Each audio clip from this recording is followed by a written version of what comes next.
Hello everyone, welcome back to another video here on Keep Running with BK, and in today's video we're going to talk about stress awareness. What I mean by that is just taking a closer look at what are some of the common stress factors that we all face, how it can affect our running and our well-being, and then take a few minutes just to talk about some things that we can do to reduce those stresses so we can have better health and better fitness. So stick around and we'll be right back to talk about that and more right after this.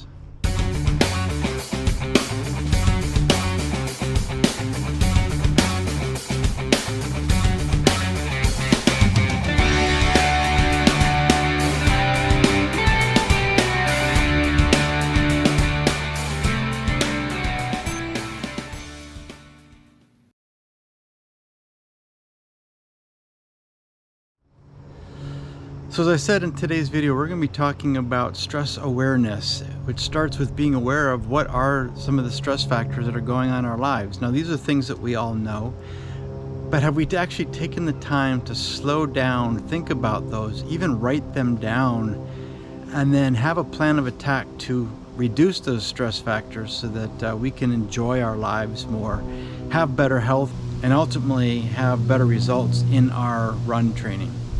But before we get into that, I want to take just a few minutes, as this is my end of month review video as well, and I just wanted to talk about how the month of June went.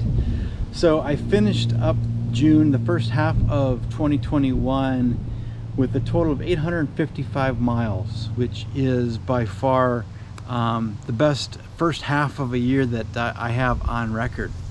I ran a total of 129 miles this past month, which for me, thus far this year is the lowest monthly mileage I've had, but that's due mainly to I had a week interruption where I actually woke up one morning and I couldn't put any weight on my foot, which I talked about in an earlier video. I had posterior tibial tendinitis. I'll put a picture up on the screen so you can kind of get an idea what that is, which is extremely painful, and which made it very difficult to put any weight on it, let alone walk or hop, and certainly not running. So ultimately I needed to take a week off for that to quiet down and then resume running.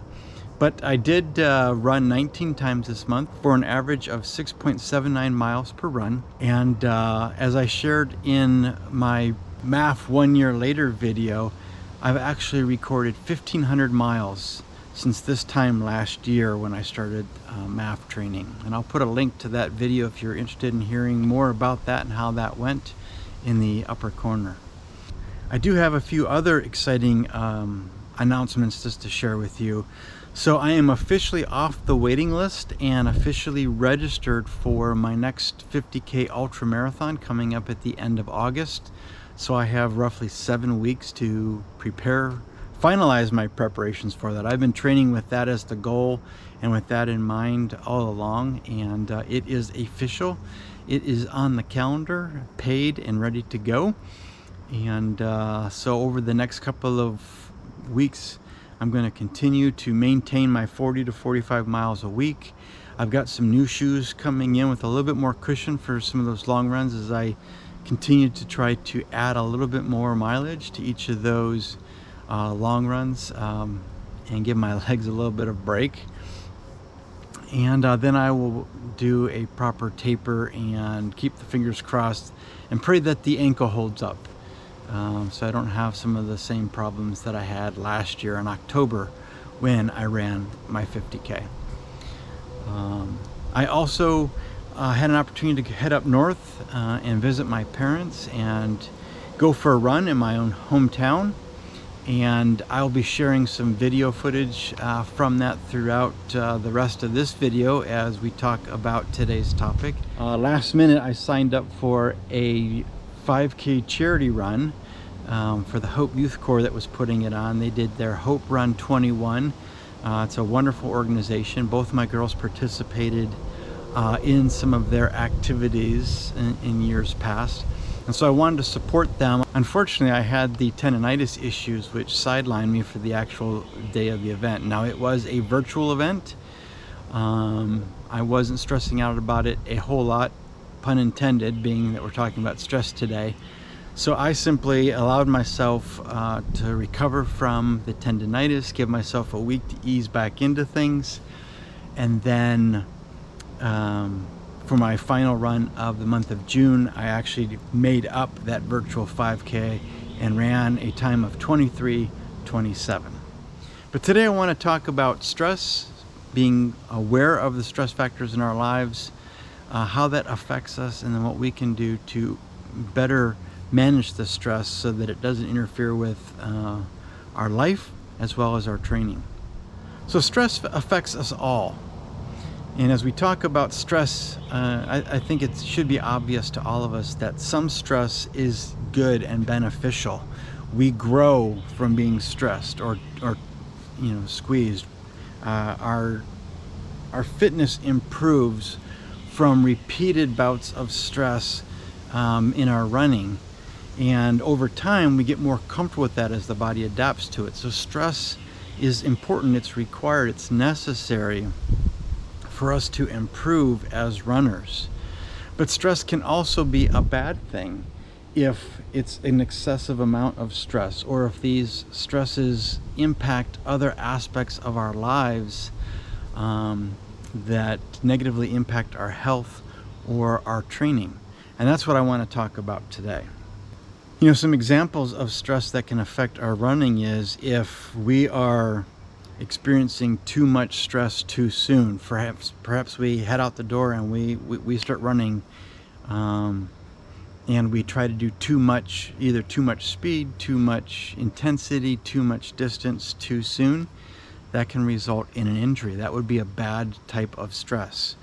I've talked many times in my videos that one of the things that I've learned through the Maffetone training method is finally learning to slow down, as my tendency, my habits were to run too hard too often, and that can bring undue amount of excess stress into my training, resulting in frequent injury or setbacks in my training. Another example of stress that I experienced this past month actually was when I had the issues with my ankle, when the tendinitis flared up and I couldn't put any weight on it. And then a day goes by, 2 days go by, 3 days go by, and it's still hurting, it's still bothering, I still can't run. And I start panicking and worrying, how is this going to affect my running plans? How is this going to affect my things? And sometimes we can allow little setbacks like that, little injuries, to derail our thinking, derail our focus, and think that all is lost. Everything that we've worked hard for is for naught, and that just simply isn't true. There are times when things come up that are out of our control. It could be an injury, it could be a work thing, a life situation, and life happens, and it's okay to have those interruptions and those breaks. We don't need to panic when we have the long term in mind.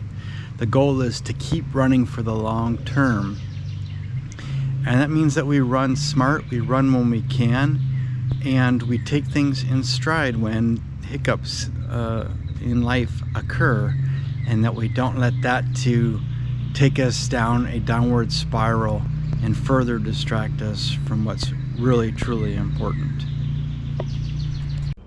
Another stress factor that we need to take into consideration, specifically when it comes to our running and our training, is the environment. Things like heat and humidity can have an impact on pace, our effort, which is why I train with a heart rate monitor to kind of help me to understand what kind of effect those external stress factors are having on my ability to run or to perform my workout. Another factor may be if the course that I'm running is particularly hilly.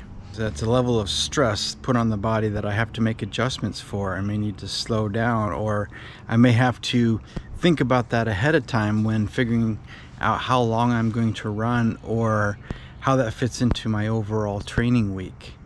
All of these are external factors that we have to take into consideration when putting together our training plan if we want to train smarter. But there's other stress factors that can be in our lives as well, and just thinking of some that affect me, I essentially every year at the start of the year, from January through May or June, I have a lot of work-related stress, as I have my major audit, my major project every year. And there's a lot that goes into the preparation for that, the planning of that, facilitating of that, following up on that, trying to meet deadlines, trying to schedule things, working through unexpected hiccups during the audit. And, the nature of my job at times can bring a certain amount of stress that I've got to be aware of and take steps to address, so that it doesn't affect my health, it doesn't affect my work-life balance, it doesn't affect my family and relationships, and be aware of how that can affect my training.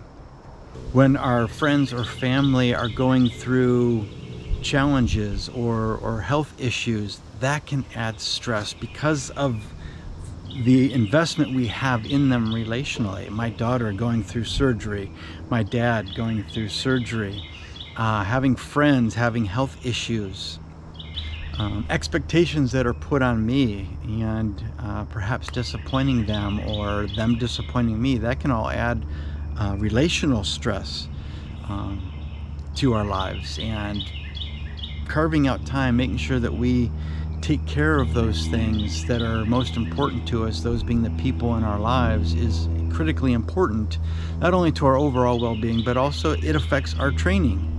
And we can experience worry, depression, anxiety.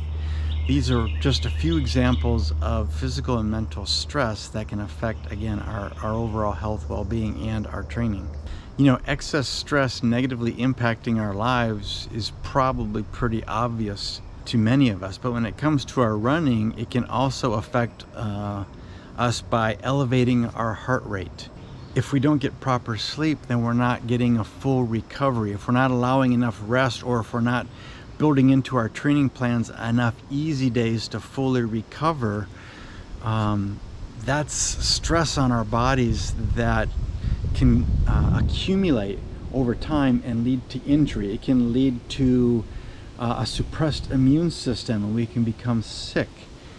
It can set us back, and we stop improving because our body just is taking on too much demand, not able to keep up with it, not able to repair and rebuild itself in order to get stronger or in order to get faster. And we can actually see not progress, but we can regress in our performances. We can regress in our results. I think it's why it's really important for us to ask that ever important question when we get ready to go out for a run, asking ourselves, what is the purpose of this run? Is it to run hard? Is this a hard day? Is this a speed work day? Is this a long day, and therefore I need to slow down and make sure that I'm approaching that run with the desired result? Is this a recovery day?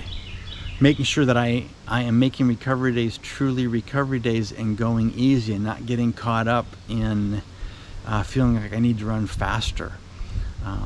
This is one of the ways that we can begin to manage the stress of performance anxiety, or desiring to have certain results and force those results into existence.